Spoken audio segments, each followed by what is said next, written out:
Tarpons. I know I have not made a video in a really long time, but before we get started, make sure you click the subscribe button and the like button down below. And I saw that my collaboration video got 12 likes, so me and T-Dog Am are going to try to figure out what other collaboration video we should do together. And so today we went fishing in our secret spot. We caught snapper, we caught some jack. They aren't good eating, but they're really good fighters. We caught some grouper. We caught so many different types, but we kept some. So this is our first video keeping some. So I'm going to show you guys how to fillet them and cook them. But first I'm going to show you the footage, and let's get started. Hope you guys enjoy.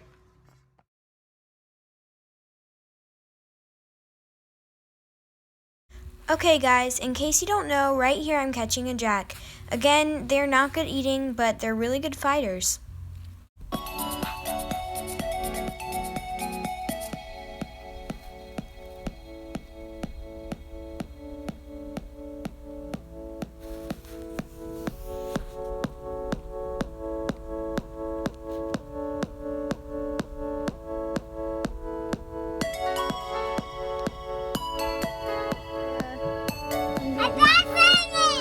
Got something?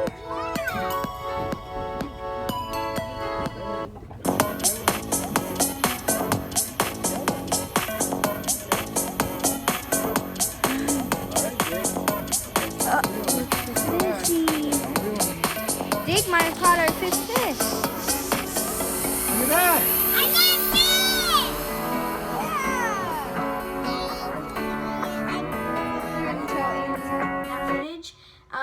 So we caught a lot of snapper. Some of them were keepers, some of them weren't. Remember, the regulation size is 10 inches. The amounts that you're allowed to keep is 5. We kept 4, and we also caught a Spanish mackerel. So now we're going to head on to how to fillet the fish. I'm going to show you some of the best ways to pick up fish. So the first way is to pick it up by the eyes. It might be gooey, but don't be afraid to get your hands messy and put your fingers in there, and you should feel a little bone on the side, and that's where you hold it from. That's one of the good ways. Or another way you can hold it if you're not comfortable doing that is by putting your hand on its stomach and just squeezing it if it's alive, because you don't want it to slip or anything. Okay, so my dad is cutting it because the fillet knife is really sharp, but you want to make sure it is sharp because their scales are really strong. So first you're going to start out by cutting the head, and this is just one of the ways to do it. You don't have to do it this way, but we're going to show you one of the ways we do it. Snapper scales are really strong, so you want to cut off its head, and then when you're done, you cut off from the cut of its head, cut it in half, like so. And then once you have that part, you're going to take it off.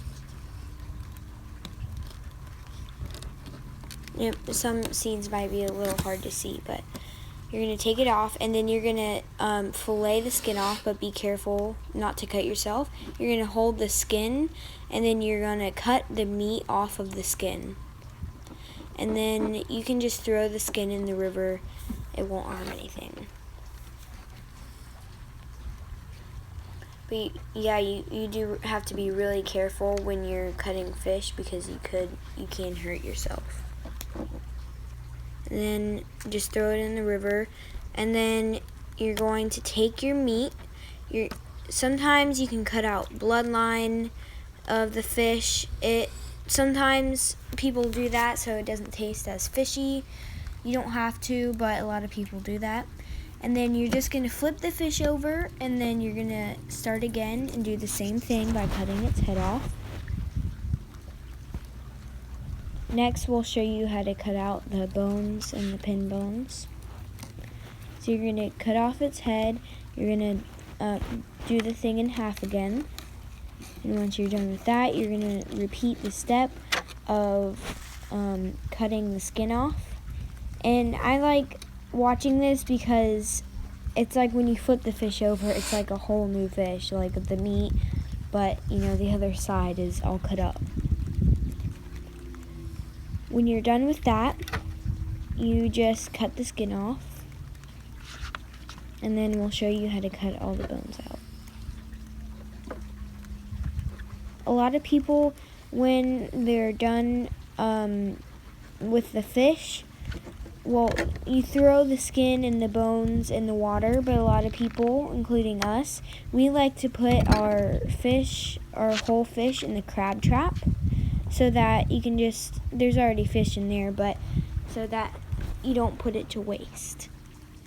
Or you can just throw it out, it's fine like that. Okay, so those are what your fillet should look like. And when you're done, you just hose them off and get off all the extra stuff off. And also make sure when you're cutting this that you have a clean space with a sharp knife and something that you can work on. Here we have a cooler and maybe a hose next to you. And then you just cut out that bloodline. It may have some bones in it, so you just cut that out and throw it in the river. And then you cut out the little pin bones in there. You might not be able to see them, but you can definitely feel them. And you just cut those out of there, and that's really important to do. When you're done, you can just wash it off with the hose. That's why you keep the hose there, to clean off all the extra blood, and then you put it in your bag. Surprisingly, mackerel are really soft and they don't have many scales, so these are easy to cut and you can just cut them the same way as a snapper. I know the times in these videos are really different, but let's go ahead and head to the cooking part. I hope you guys enjoy. Canola oil, milk, salt, pepper, egg, and pancos are our ingredients. And here what we're doing is we're just mixing the egg and milk together, and make sure you whisk it good, and then I'll show you what to do next. And in our black bowl, what we're going to do is we're going to add the panko, the salt, and the pepper, and then we mix that together really good. And also make sure when you're done cleaning to Kleenex your counter in case there's blood or egg on there, and make sure you always wash your hands after handling fish or egg.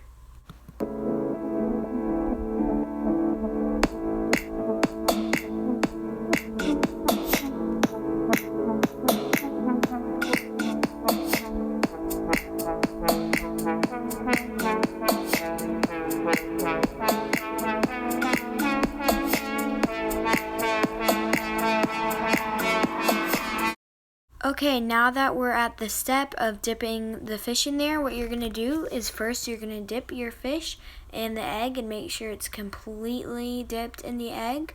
And then you're going to dip it in the panko, salt and pepper next. And then you can put it on the plate or you can put it in the pan, but I suggest the plate. And make sure you're really safe with putting the fish in there because it can pop and sizzle sometimes.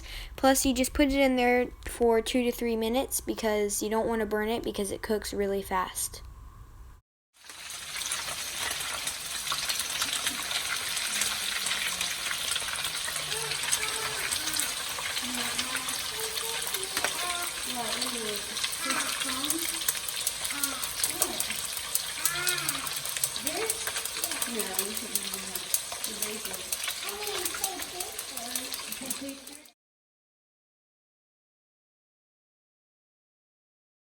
And overall, I would give this meal a big thumbs up because it was really good, and make sure you put that salt and pepper on there before you finish it.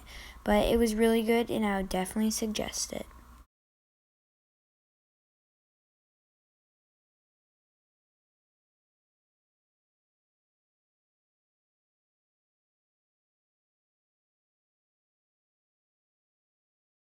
I hope you guys enjoyed that catch and cook video, and if you want to see more like that, make sure you subscribe. And also if you want to see me scalloping or even maybe tarpon fishing, and that will be interesting because I am the tarpon queen, so that will live up to my name. So if you guys want to see more of that, then make sure you subscribe, and I'll see you guys later. Thanks for watching.